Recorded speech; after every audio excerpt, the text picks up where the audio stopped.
Siapa sangka di eks-lokalisasi Doli Surabaya ternyata terdapat sebuah makam ulama penyiar agama di Tanah Jawa. Masyarakat sekitar mengenal tokoh tersebut dengan nama Mbah Kapiludin. Lokasi makam ini berada di Gang Kupang Gunung Timur 7, berada tepat di samping Gang Kupang Gunung Timur 1 atau yang dikenal sebagai Gang Doli. Rencananya, Pemkot Surabaya akan mengintegrasikan makam tersebut dengan konsep wisata baru di eks-lokalisasi Doli. Ini akan sekaligus mengubah image Doli yang dahulu dikenal sebagai sentra lokalisasi menjadi pusat religi. Di sini ada makamnya Mbah Kapiludin, di sebelahnya lapangan futsal. Ternyata Doli ini, dahulu, menjadi salah satu tempat berkembangnya Islam, kata Wali Kota Surabaya Eri Cahyadi ditemui di eks-Wisma New Barbara, Jalan Kupang Gunung Timur 1, Kelurahan Putat Jaya Kecamatan Sawahan, Senin, 29, tanggal 9 Agustus tahun 2022. Menurutnya, masyarakat perlu tahu bahwa kawasan Doli dahulunya juga ditempati ulama berpengaruh. Bahkan bagi masyarakat sekitar, kawasan tersebut juga dikenal sebagai tempat keramat. Ada makam penyebar agama Islam yang luar biasa dan ini sejarahnya berhubungan dengan Sunan Ampel dan Mbah Karimah, Kembang Kuning, katanya. Kedepan, kawasan ini akan ditata ulang. Akses jalan hingga bangunan makam akan direnovasi sehingga bisa membuat nyaman pengunjung nantinya. Ini bisa dikembangkan wisata religinya. Kami integrasikan wisata yang ada di Doli. Nah, ini yang akan kita koneksikan, kata mantan Kepala Badan Perencanaan Pembangunan Kota, Bapeko, Surabaya ini, mengutip berbagai sumber. Makam yang disebut berusia 700 tahun merupakan tempat peristirahatan terakhir Mbah Kapiludin, salah satu murid Sunan Bungkul. Bersama Mbah Bungkul, Mbah Kapiludin disebut ikut menyebarkan agama Islam menjelang akhir kerajaan Majapahit.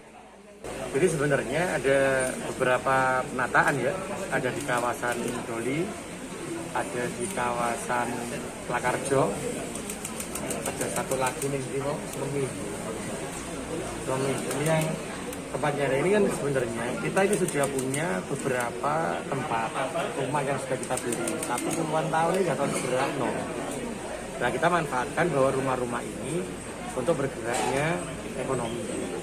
Apa sih sebenarnya ketika tempat ini akan dikembangkan itu, maka tempat ini harus menjadi jujukannya orang. Orang mau datang. Nah ketika orang itu mau datang, secara otomatis maka ekonominya bergerak. Jadi bukan buat taman, bukan dibuat mudah, tapi ini bagaimana tamannya ada, terus tempat lainnya ada, tapi tempat jujukan. Jadi orang tetap ekonominya bergerak. Ini yang kita lakukan. Karena tadi saya mau menata tempat ini di sini loh, kita punya anak-anak muda Surabaya yang bergerak di bidang perfilman. Ya sudah, kita lantai Barbara 456 ternyata masih kosong.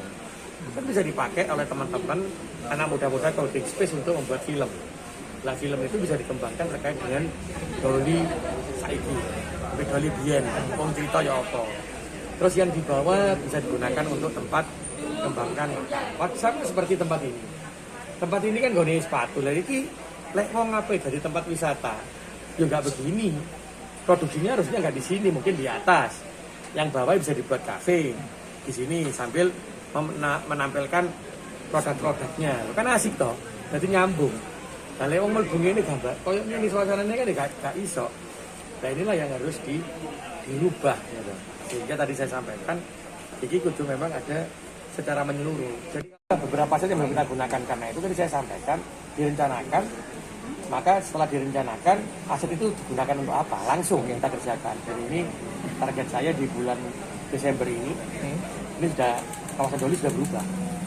Terima kasih sudah nonton, jangan lupa like, subscribe, dan share ya!